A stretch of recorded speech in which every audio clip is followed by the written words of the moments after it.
Morning, crazy hair, and a coffee. That means a Sunday. So here's me tapping into my loopholes because if you guys have been following the whole bucket list thing, you know how I am of loopholes. The loophole with the videos and the blogs, I'd never specified where I have to post it. So today I'm doing a 30-day trial Sunday check-in video, and I'm just gonna post it in this group and nowhere else, and I'm gonna get it checked off as done. So there. Yay, it's Sunday, we're a week in, or maybe we're not a week in, we're a week into trying and we're a week into attempting, because I know some of you have started over, and for you guys I say congratulations, because that's actually some of the best part. I swear, one of the things that you get to do when you slip and start over is that you actually get to tweak what you started, because you realize you hit onto something when you slip. And I encourage you to reflect on what it was that made you slip. Sometimes you just forget. And if that's the case, like if you are doing something like, I want to take my vitamin every day, or I want to, write in my journal, and you just forget, that tells you something. So when you start over, how can you make sure that you don't? And that could be, I don't know, a huge poster above your bed that says, did you take your vitamin? Or whether it's an alarm on your phone. So how can you build that reminder into your day? If you didn't feel like it, that's actually an interesting one, right? Because sometimes we start hitting that resistance of just like, I don't feel like it. And this is when, it's 11 p.m. and you still haven't done it.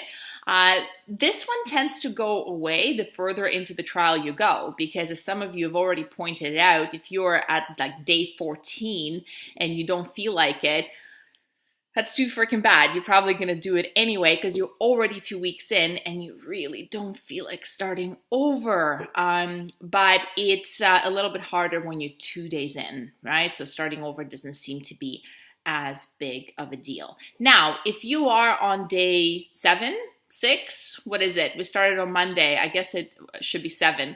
Congrats as well. So you guys are plugging along. One of the things that is also coming up, and I've seen that in the comments, is some of you, including myself, are asking sort of like, why am I doing this again, right? And that's an interesting one too, because sometimes the higher reason for doing the 30-day trial, which you have decided to do at some point, so you have seen a point in there at some point, it often arises the later again that you go into the trial. So for me, it's interesting because I'm observing myself being more consistent and also having to plan ahead a little bit. So next week I'm going to be traveling, which means I'm really going to have to think through of how to make blog every day or a video every day possible. And this is something that I actually need, because I'm notorious for writing and publishing in the moment rather than doing a little bit of a plan ahead work. So I think this is going to pay off one way or another, even though I may be sick of the sound of my own voice by the end of this month. I think it will be worth it. And the good thing is that once you dedicate to the 30-day trial, it doesn't matter, right? Like what the reason is, it doesn't matter, because whether you know why or you don't know why, you still have to do it for 30 days and then you figure it out. So tomorrow is a Monday, another Monday. So I'm hoping to hear from most of you checking in as to where you are with your 30-day trial. And my video for today is done.